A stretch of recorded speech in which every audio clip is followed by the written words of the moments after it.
Kekuatan Harvey York untuk bangkit bab 6901-6908. Keesokan harinya, Yanjing, halaman lingkar ketiga. Ye Hao awalnya berencana untuk pergi ke Shanghai dalam semalam, tetapi Zeng Maner menelepon. Dia mengatakan bahwa masalah di Hotel Sheraton telah diselesaikan dengan sempurna. Zeng Ziqiang akan mengambil tindakan, agar ada penjelasan yang nyata untuk masalah ini. Mendengar ini, Ye Hao agak terkejut. Tuan dari keluarga Zhen di kota iblis sangat rendah hati sehingga ini adalah pertama kalinya dia mendengar nama ini. Tetapi masalahnya adalah, Ye Hao sama sekali tidak berpikir bahwa keluarga Zhen, yang telah berulang kali mempersulit Zeng Maner sebelumnya, akan bertindak begitu saja. Namun Zeng Maner berulang kali menyatakan bahwa masalah ini sudah selesai. Dia akan menahan Zeng Xiaoxuan di Shanghai selama beberapa hari, dan kemudian mengirim Zeng Xiaoxuan kembali ke Yanjing setelah semuanya beres. Melihat kepercayaan diri Zeng Maner, Ye Hao tidak bisa berkata apa-apa lagi. Namun, dia masih dengan serius memberitahu Zeng Maner bahwa begitu sesuatu terjadi, dia harus melaporkannya sesegera mungkin. Namun, sebelum Ye Hao menyelesaikan sarapannya di halaman, dia melihat sosok Xia Yun muncul dengan tergesa-gesa, dengan ekspresi serius di wajahnya yang cantik.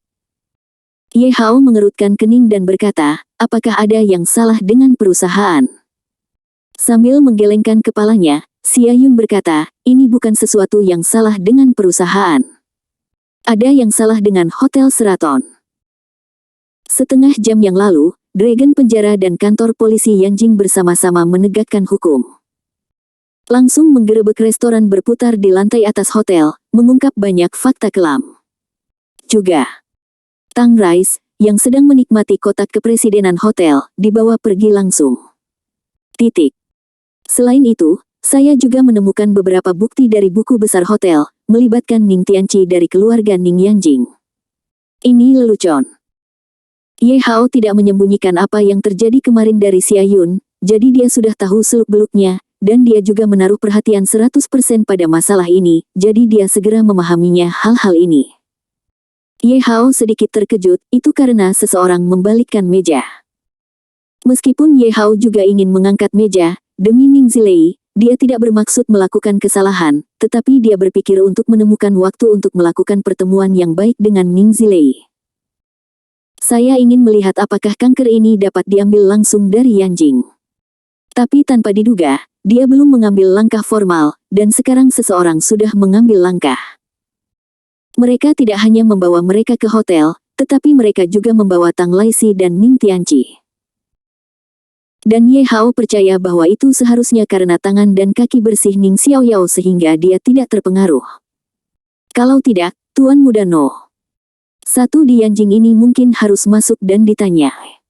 Menarik, sangat menarik. Ye Hao bertepuk tangan dengan ekspresi penghargaan. Tampaknya seseorang ingin membuatku dan keluarga Ning tetap hidup. Kalau tidak, bagaimana mereka bisa melakukan hal seperti ini? Apakah keluarga Ning punya otak atau tidak? Aku khawatir masalah ini harus disalahkan pada saya. Tentu saja. Xia Yun sedikit mengangguk. Kamu mengancam mereka dengan ini tadi malam, dan hari ini itu benar-benar terjadi. Jika kamu meminta mereka untuk berpikir bahwa masalah ini tidak ada hubungannya denganmu, mereka mungkin tidak akan mempercayainya. Selain itu, aku sudah menyelidikinya. Orang yang memimpin penyerangan memiliki latar belakang yang bersih dan alasan yang cukup, dan tidak ada jejak seseorang yang menghasutnya sama sekali. Tepat ketika Ye Hao bertanya-tanya siapa orang di balik layar itu, ponselnya tiba-tiba bergetar dengan cepat. Ye Hao mengeluarkan ponselnya dan membukanya, hanya ada satu pesan di dalamnya. Menarik. Ye Hao menyaksikan dengan senyum penuh arti di wajahnya. Tuan Muda Hai punya berita, setelah verifikasinya. Pemimpin tim, meskipun dia terlahir sangat bersih, tetapi ketika dia masih kuliah, dia sepenuhnya didanai oleh sebuah yayasan dari keluarga Zhen di Shanghai. Kecepatan karirnya juga jauh lebih cepat daripada rekan-rekannya, bagaimanapun Anda melihatnya, ada banyak orang di belakang layar. Tapi, mungkinkah ini hasil perjalanan Zeng Maner ke Gunung Putuo? Zhen Ziqiang, 10 besar patriark dari salah satu keluarga teratas tidak ingin menenangkan situasi. Sebaliknya, dia ingin mengintensifkan situasi. Apa manfaatnya bagi keluarga Zen di kota iblis? Xia Yun menyipitkan matanya sedikit, lalu berkata, masalah ini sangat penting bagi keluarga Zen. Setidaknya ada dua keuntungan bagi keluarga Zen di ibu kota iblis. Keluarga Zen di ibu kota iblis, dan beritahu keluarga Ning di Yanjing bahwa keluarga Zen di ibu kota iblis tidak mudah diganggu. Kedua, jangan khawatir tentang masalah ini. Bagaimana perkembangannya, penyebab masalahnya ada di pihak Anda. Keluarga Zen di ibu kota magis dapat menggunakan Anda untuk bertarung dengan baik dengan keluarga Yanjing Ning. Saya hanya bisa mengatakan bahwa ini pasti membunuh dua burung dengan satu batu, membunuh dua burung dengan satu batu. Ye Hao sedikit menyipitkan matanya, lalu berkata dengan tenang, Tuan Muda Hai dapat dengan mudah mengetahui siapa di balik kejadian ini, jadi itu berarti keluarga Zen tidak berniat menutupi orang yang bergerak. Sebaliknya, terhadap saya, yang tampaknya tidak memiliki latar belakang yang besar di permukaan, keluarga Yanjing Ning dan keluarga Mi Guo Tang akan bekerja keras untuk mengambil tindakan. Terlepas dari bagaimana masalah ini berkembang di akhirnya, tidak peduli siapa yang memenangkan pertempuran, untuk keluarga Zen, itu akan menjadi akhir yang bahagia bagi nelayan. Xia Yun sedikit terkejut, dan kemudian berkata dengan lembut, jadi, kali ini, kemungkinan besar keluarga Zen di kota iblis terlibat dari awal hingga akhir. Apakah Anda membuat game? Ye Hao berpikir sejenak, dan berkata, seharusnya bukan keluarga Zen di ibu kota sihir, mereka lebih cenderung memanfaatkan situasi dan ingin mendapatkan lebih banyak manfaat dari masalah ini. Dan orang-orang yang benar-benar bermain game, tujuannya mungkin untuk membuat saya dan keluarga Yanjing Ning berdiri di sisi yang berlawanan. Identitasnya, tetapi tidak ada bukti nyata. Anda membantu saya dengan satu hal. Saya meminta Tuan Hai untuk pergi keluar untuk menyelidiki keluarga Zen di kota iblis, tetapi Anda perlu membantu saya menyelidiki sekelompok orang lain, atau beberapa kekuatan. Saya ingin tahu apakah mereka telah bergerak akhir-akhir ini. Xia Yundai sedikit mengernyit, siapa itu? Ye Hao dengan serius berkata, orang-orang di Jiecheng, atau haruskah saya katakan, orang-orang di sekitar Chen Tiangang. Meskipun ada laporan bahwa dia telah kembali ke Jiecheng, saya selalu merasa bahwa, dengan kepribadiannya, tidak mungkin untuk pergi dengan mudah. Ditambah lagi, ada banyak orang di dunia ini yang ingin saya jatuh keluar dengan keluarga Yanjing Ning, tapi dia pasti orang yang paling bersedia mewujudkannya. Xia Yun berpikir, dan kemudian berkata dengan lembut, oke, saya akan menemukan cara untuk menyelidiki ini masalah. Namun, jika masalah ini benar-benar terkait dengan Jiecheng, saya khawatir akan ada lebih banyak masalah susulan. Keesokan harinya, hal-hal tentang Hotel Seraton mulai muncul secara bertahap di surat kabar. Kerajaan gelap yang terkait dengan kekuatan di Jalan Yanjing tersapu bersih. Namun, di luar dugaan Ye Hao, insiden itu begitu besar. Namun, kejadian ini juga membuat Ye Hao mengerti bahwa apapun yang ingin dilakukan keluarga Tang Amerika Serikat, setelah kejadian ini, mereka mungkin tidak dapat melakukan apapun dalam jangka pendek. Dan ada gosip lain bahwa Ning Tianqi sendiri yang mengambil semua kejahatan yang berkaitan dengan keluarga Ning.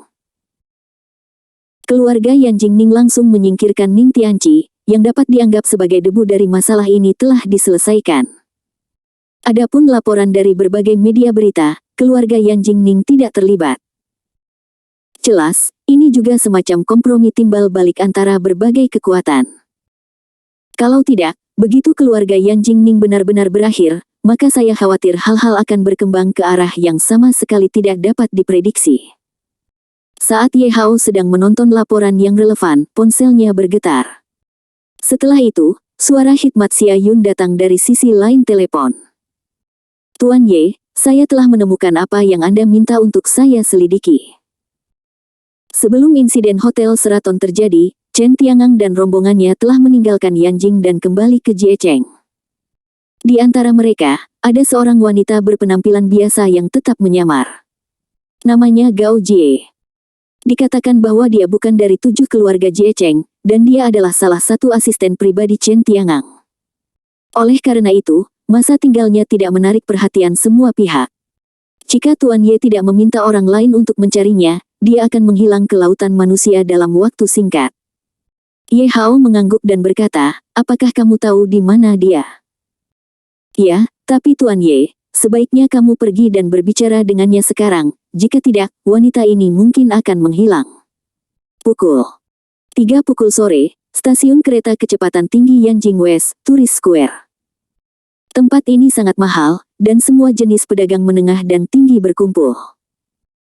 Ye Hao datang ke sini dengan kereta bawah tanah, dan ketika dia melihat sekeliling, warna aneh muncul di matanya.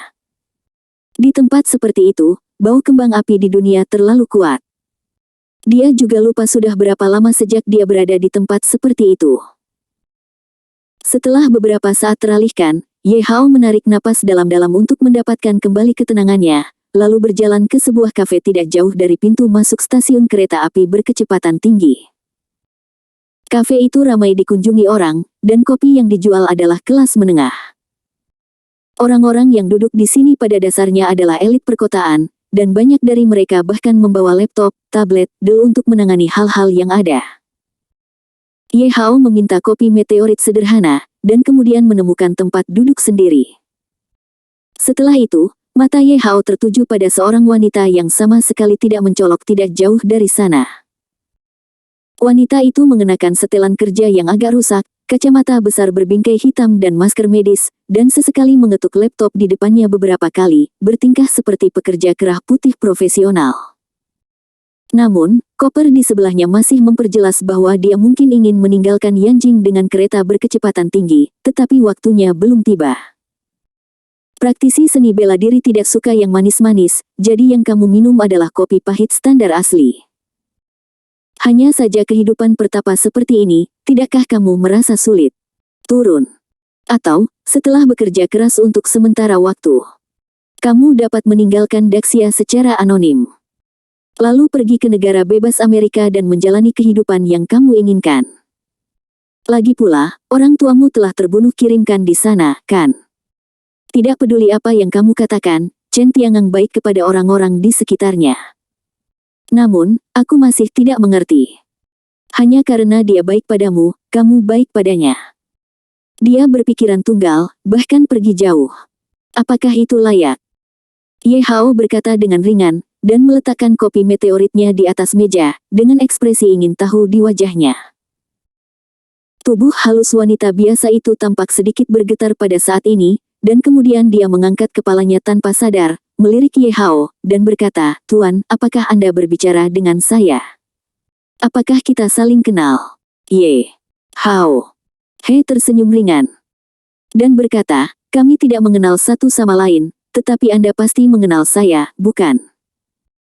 Apakah itu memberi Tangling 1 miliar, atau menipu Zheng Xiaoxuan ke Hotel Sheraton? Anda ingin menggunakan ini untuk kendalikan cabang ke-9, lalu targetkan aku. Itu semua adalah bagian dari rencana langkah demi langkahmu, kan? Titik. Sekarang Tang Lais dan Ning Tianqi berada di penjara, ini adalah kesempatan emas untukmu, bukan? Karena ini, itu akan membuatku dan keluarga Yanjing Ning benar-benar berdiri di sisi yang berlawanan, dan bahkan mati selamanya. Dari sudut pandang ini, Anda seharusnya sudah menyelesaikan tugas, bukan? Sudut mata wanita itu tampak sedikit berkedut, lalu berkata, Tuan, apakah Anda berbicara tentang konten serial TV? Jangan mengerti kata-katamu. Bisakah aku menyusahkanmu untuk tidak melecehkanku? Kalau tidak, aku akan melapor ke pejabat. Lapor ke pejabat, berani? Ye Hao tersenyum ringan. Apakah menurutmu jika kamu melapor ke pejabat, aku akan memberitahumu apa yang baru saja aku katakan dari awal sampai akhir? Menurutmu apakah? Jika keluarga Ning dan keluarga Tang tahu apa yang terjadi pada mereka, itu karena seorang wanita ada di belakang layar semuanya. Apa yang akan mereka lakukan? Meskipun keluargamu jauh di Amerika Serikat, jangan lupa bahwa markas besar keluarga Tang di Amerika Serikat adalah Amerika Serikat. Begitu beberapa hal terungkap, itu tidak akan ada gunanya bagimu. Tidak ada manfaatnya bagi keluarga. Namun, saya juga mengerti dilema Anda. Jadi, saya akan memberi Anda cara untuk bertahan hidup. Menebak bahwa Anda adalah bidak catur yang didorong oleh Chen Tiangang. Namun, saya masih berharap Anda dapat memberitahu saya apakah tebakan saya benar. Selama Anda membuat masalah ini jelas dan jelas. Kalau begitu, saya akan biarkan kamu pergi. Aku bahkan bisa mengatur yang lain untukmu. Tempat, untuk memastikan keselamatanmu selama sisa hidupmu. Karena kamu sengaja menargetkanku, kamu harus mengenalku sampai batas tertentu. Kamu harus tahu bahwa aku selalu menepati janjiku. Aku tidak akan dengan sengaja mempermalukan bidak, bukan? Ye Hao berbicara dengan santai, tetapi banyak hal yang dia katakan membuat wajah Gao Jie berubah lagi dan lagi. Awalnya, hanya ada rasa takut yang sengaja dibuat-buat di matanya, tetapi pada akhirnya, ada lebih banyak pergumulan dan ketakutan. Karena Gao Jie mengetahui bahwa meskipun Ye Hao berbicara secara umum, dia hampir menceritakan semua yang dia lakukan di Yanjing akhir-akhir ini. Dan dia tahu betul bahwa begitu Ye Hao memberitahu keluarga Ning dan keluarga Tang kata-kata ini, maka orang-orang ini tidak hanya akan membunuhnya, tetapi juga seluruh keluarganya. Yang paling penting adalah Ye Hao dengan mudah menebak bahwa orang di belakangnya adalah Chen Tiangang, yang membuat Gao Jie ketakutan. Dia sangat takut dengan pemahaman Ye Hao yang sederhana, langsung dan jelas. Dan orang terakhir yang membuat Gao Jie merasa seperti ini adalah tuannya, Chen Tiangang. Tepat ketika Gao Jie ragu apakah akan menjual Chen Tiangang, Ye Hao tiba-tiba menyipitkan matanya sedikit, dan matanya tertuju ke lorong tidak jauh dari sana. Beberapa anak sedang mengejar dan berkelahi di lorong, yang terlihat agak bising di lingkungan yang sunyi ini. Namun, banyak orang hanya meliriknya dan berhenti melihatnya. Tapi Ye Hao tidak tahu kenapa, dan selalu merasa ada yang tidak beres. Pada saat berikutnya, Ye Hao mencium bau tembakau yang samar. Hampir tanpa sadar, Ye Hao menarik Gao Jie, dan dengan cepat melemparkan dirinya ke belakang sofa di satu sisi. Boom! Hampir bersamaan, balon di tangan anak-anak itu meledak, dan serangkaian jarum perak yang padat ditembakkan dari dalam. Dan arah yang terkunci adalah tempat Ye Hao dan Gao Jie baru saja berdiri. Jika bukan karena tindakan cepat Ye Hao dan Gao Jie, mereka mungkin telah ditembakkan ke saringan saat ini. Selain itu, masih banyak penumpang yang terkena dampak yang berteriak histeris. Orang-orang ini semua berebut pergi, semuanya tampak ketakutan. Orang-orang yang terlihat seperti anak-anak itu juga mengangkat jubah di tubuh mereka saat ini, dan mengeluarkan senjata api mereka. Baru pada saat ini Ye Hao melihat dengan jelas bahwa orang-orang ini setinggi anak-anak, tetapi sebenarnya wajah mereka semua adalah orang dewasa. Jelas, ini adalah pembunuh yang dikembangkan secara khusus oleh beberapa organisasi. Pada saat yang sama, di sudut kafe, lebih dari selusin pria dengan rompi anti peluru berdiri. Mereka mengeluarkan senjata api dari tas mereka, memasang detektor inframerah satu persatu, dan kemudian berbalik ke tempat Ye Hao perlahan-lahan mendekati. Wajah Ye Hao berubah, dan kemudian dia berkata dengan lembut, pembunuh seni bela diri, dan tentara bayaran dari luar negeri.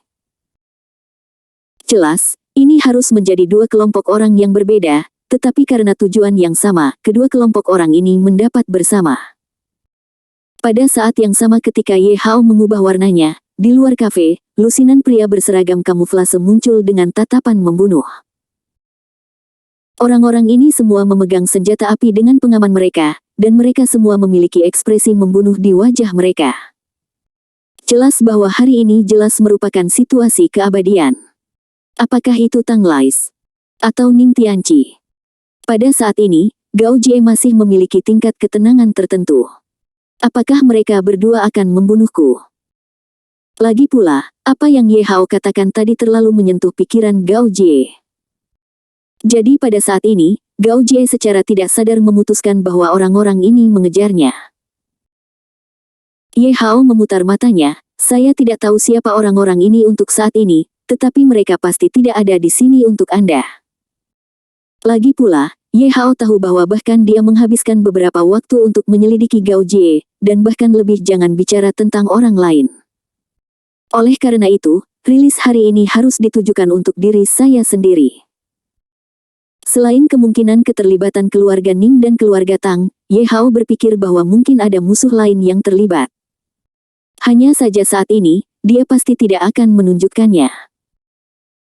Melihat Ye Hao menatap para pembunuh dan pria bersenjata di depannya dengan ekspresi yang dalam, ekspresi Gao Jie berubah lagi dan lagi pada saat ini. Meskipun dia dianggap sebagai orang dari Jie Cheng, dia juga berlatih seni bela diri. Tapi dia tahu betul bahwa dua tinju bukan tandingan 4 tangan, dan seorang pahlawan tidak bisa menahan diri dari kerumunan.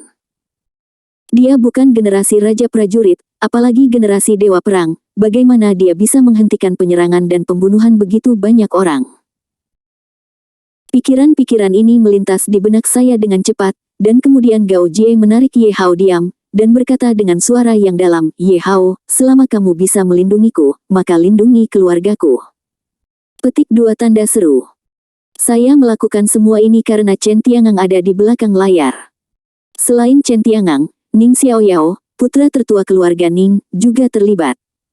Saya punya bukti.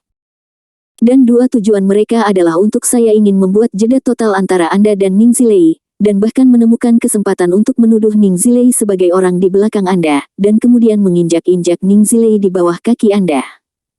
Ye Hao menatap kerumunan, dan berkata ringan, Ning Xiaoyao ingin menginjak-injak Ning Zilei di telapak kakinya. Aku bisa mengerti, lagi pula, keluarga kaya tidak memiliki kasih sayang keluarga. Tapi bukankah pelamar Chen Tiangang Ning Zilei? Mengapa dia melakukan hal seperti itu? Gao Jie berkata dengan wajah yang menyakitkan, karena hanya ketika Ning Zilei jatuh dari surga menjadi debu, Chen Tiangang dapat dengan mudah mendapatkannya. Jika Ning Zilei berkuasa, maka Chen Tiangang tidak akan memiliki kesempatan. Jadi begitu. Ye Hao mengangguk. Di mana buktinya? Aku punya buktinya, tapi aku tidak akan memberikannya padamu sampai aku aman. Gao Jie melihat pemandangan yang kacau itu tanpa gemetar. Oke, saya harap Anda bersungguh-sungguh dengan apa yang Anda katakan. Ye Hao tidak repot-repot berbicara omong kosong saat ini, dia melihat sekeliling lapangan, dan menendang koper Gao Jie ke lorong saat berikutnya. Bang bang bang. Senjata api, Suge Lianu, Del. Diarahkan ke koper dan ditembakkan satu demi satu. Dan Ye Hao mengambil kesempatan untuk menyeret Gao Jie ke ruang persiapan makanan kafe. Ada banyak lemari es, loker dan barang-barang lainnya di dalamnya, dan juga banyak peralatan pemadam kebakaran yang relatif aman. Ye Hao dengan cepat membuka pintu keluar api di belakang, mengambil pisau makanan barat di atas meja, dan kemudian menyeret Gao Jie ke dalam freezer. Boom! Hampir pada saat yang sama, pintu ditendang terbuka, dan beberapa pria dengan senjata api masuk dengan cepat. Saat mereka muncul, mereka langsung menarik pelatuknya, dan peluru timah bersiul, langsung menembak banyak peralatan listrik dan loker yang penuh lubang. Namun, freezer yang dipilih Ye Hao memiliki 3 lapis pelat baja, sehingga cukup aman untuk disembunyikan di dalamnya. Namun setelah melihat rentetan tembakan, hasil yang diharapkan tidak tercapai. Orang-orang itu menghentikan senjata api di tangan mereka dan mulai menukar magasin. Segera, lebih dari selusin pria menyerbu masuk, dan Suge Lianu di tangan mereka ditutupi dengan cahaya pembunuh, tampak seperti pembunuh. Sayang sekali mereka tidak menemukan orang yang mereka cari di tempat ini. Salah satu dari mereka, yang terlihat seperti pemimpin, melihat sekilas ke pintu kebakaran, dan berkata dengan suara berat, lari dari tangga darurat dan mungkin masuk ke lorong bawah tanah. Cepat. Kejar. Lebih dari 100 orang bergegas mendekat, tetapi masih ada beberapa orang tetap tinggal, siap untuk terus mengobrak-abrik kotak dan lemari, ingin memastikan tidak ada yang terlewat. Saat freezer dibuka, lampu pisau meraung. Dengan suara teredam, pembunuh yang membuka pintu freezer bahkan tidak sempat berteriak, tenggorokannya sakit, lalu dia jatuh ke tanah tanpa suara. Para pembunuh lainnya tertegun sejenak. Sebelum mereka bisa bereaksi, sosok Ye Hao melintas, mengayunkan pisau barat di tangannya dengan cepat. Dia mendengar percikan darah, dan beberapa orang lagi jatuh tanpa suara. Namun, para pembunuh ini kurang lebih mampu, beberapa datang mengepung mereka, dan beberapa segera meninggalkan ruangan untuk meminta bantuan. Saat teriakan minta tolong keluar, semua pembunuh yang tersebar di sekitar kafe segera mengepung mereka. Tembak. Tembak dengan cepat. Tampaknya mereka tahu dengan jelas bahwa Ye Hao rata-rata, dan orang-orang di luar tidak peduli apakah pembunuh di dalamnya aman atau tidak. Saat orang-orang ini mengepung mereka semua mengangkat senjata api dan Zhuge Liang di tangan mereka, dan menarik pelatuknya ke arah ruangan. Ekspresi Ye Hao acuh tak acuh, dan dia menendang meja persiapan makanan barat yang terbuat dari baja tahan karat, menyebabkan meja terguling dengan cepat, sementara dia sendiri melesat secara bersamaan setelah menempel di meja. Suara dentingan terus terdengar, tetapi tidak satu pun dari peluru timah dan panah-panah ini yang bisa jatuh ke tubuh Ye Hao. Sebaliknya, saat meja mendarat di atas meja, Ye Hao berguling, dengan sedotan ekstra di tangannya, dan kemudian dia menembaknya dengan lambaian tangannya. Puf-puf. Saat sedotan ditembakkan, banyak pembunuh yang memegang senjata api semuanya jatuh ke tanah dengan leher penuh rasa sakit. Jelas mereka sedang menembak penuh saat ini, tetapi di depan Ye Hao, mereka rapuh seperti kertas. Jelas, keganasan Ye Hao membuat para pembunuh ini sangat ketakutan. Mereka semua merasa bahwa kekuatan Ye Hao jauh di luar imajinasi. Namun, segera para pembunuh ini menstabilkan pikiran mereka, dan bergegas keluar satu persatu, mencoba menekan Ye Hao dengan jumlah dan daya tembak. Kamu tidak bisa melakukannya. Ekspresi Ye Hao acuh tak acuh, tanpa Gao Jie sebagai beban di sisinya, dia langsung mengabaikan para pembunuh yang kuat ini, dia menendang lagi, dan melihat meja makan meledak saat ini, langsung membuat orang kembali para pembunuh yang tidak menarik pelatuk semuanya jatuh ke tanah. Ye Hao hanya melakukan 2 gerakan, tetapi hampir 30 pembunuh jatuh ke tanah. Separuh dari pembunuh yang menembak tersingkir. Ini membuat para pembunuh-pembunuh itu semakin ketakutan, dan mereka tersebar ke segala arah, tidak lagi mengamuk seperti yang mereka lakukan di awal.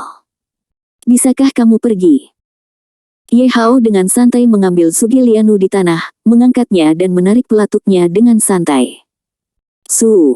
Lain. Sua.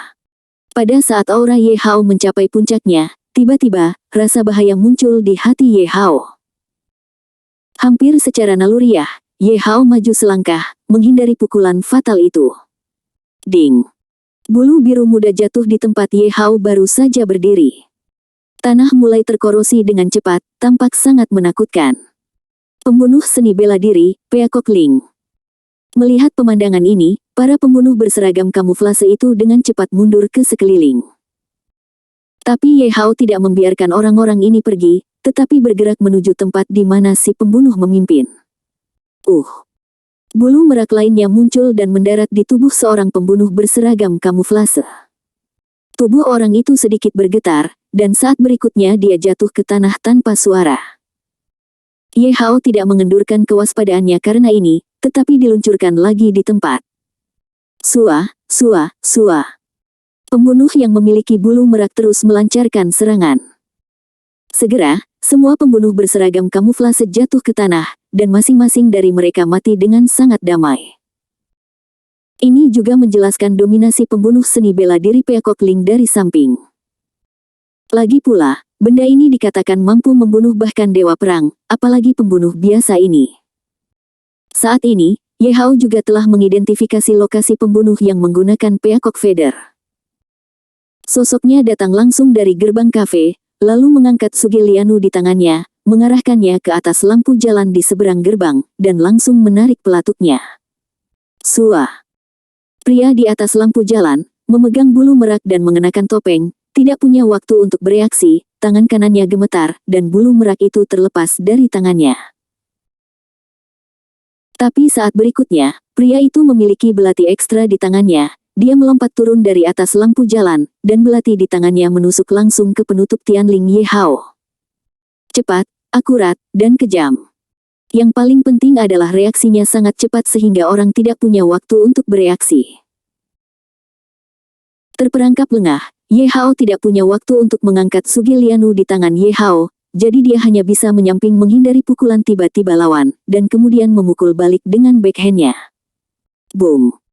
Tinju dan telapak tangan dari kedua belah pihak bertabrakan, dan perasaan kesemutan yang tak tertandingi muncul di telapak tangan Ye Hao. Karena kekuatan pukulan Ye Hao, lawan tanpa sadar mundur beberapa langkah. Guntur yang menyebar dari telapak tangan lawan terus menjarah saat ini, langsung mengubah topeng lawan menjadi abu. Ye Hao juga mengenali identitas pihak lain saat ini. Yang ini jelas adalah makhluk supernatural Amerika bernama Dewa Petir yang mengikuti Ning Tianqi. Namun, menilai dari keahliannya, selain menggunakan teknologi genetik Amerika Serikat, Thor ini pasti telah berlatih seni bela diri Daxia, jika tidak mungkin memiliki kekuatan seperti itu. Ye Hao secara kasar memperkirakan bahwa kekuatan lawan harus menjadi dewa perang setengah langkah, tetapi karena superposisi teknologi genetik dari Amerika Serikat, kekuatannya mungkin lebih kuat daripada beberapa dewa perang biasa. Setelah mengenali identitas pihak lain, Ye Hao tidak terburu-buru. Dia mengangkat bahu dan berkata, "Saya pikir dengan identitas dan status Ning Tianqi, bahkan jika dia menderita beberapa kerugian, dia akan dikeluarkan dari keluarga Ning sekarang. Kamu harus merencanakan strategi." Alih-alih bertindak impulsif. Tapi tanpa diduga, dia memintamu untuk bergerak dan mengatur putaran seperti itu. Sepertinya aku sangat memikirkannya. Thunder God Hearing kata-kata Ye Hao, sudut matanya sedikit berkedut. Tapi dia tidak mengatakan apa-apa, hanya menatap Ye Hao dengan dingin, matanya penuh kedinginan. Dia sudah melebih-lebihkan kekuatan Ye Hao. Selain tentara mati yang diangkat oleh keluarga Ning, dia juga mengirim pembunuh bayaran dari Amerika Serikat. Tetapi dengan begitu banyak orang berkumpul, masih tidak ada cara untuk berurusan dengan Ye Hao. Dan dia bahkan tidak ragu untuk menggunakan seni bela diri pembunuh Peacock Ling, tetapi secara tidak sengaja mengungkap lokasinya. Jika Lei Shen dapat diberi kesempatan untuk memilih lagi, saya khawatir dia tidak akan memilih untuk menyerang Ye Hao, tetapi akan memilih untuk melewatkan satu pukulan dan melarikan diri ribuan mil jauhnya. Bagaimanapun, misinya bisa gagal, tetapi identitasnya tidak boleh diungkapkan. Hanya saja masalahnya telah sampai pada titik ini, tidak ada gunanya mengatakan apa-apa. Lei Shen mengulurkan tangan kanannya pada saat berikutnya, dan palu yang membawa petir terbang dari kejauhan dan mendarat di telapak tangannya.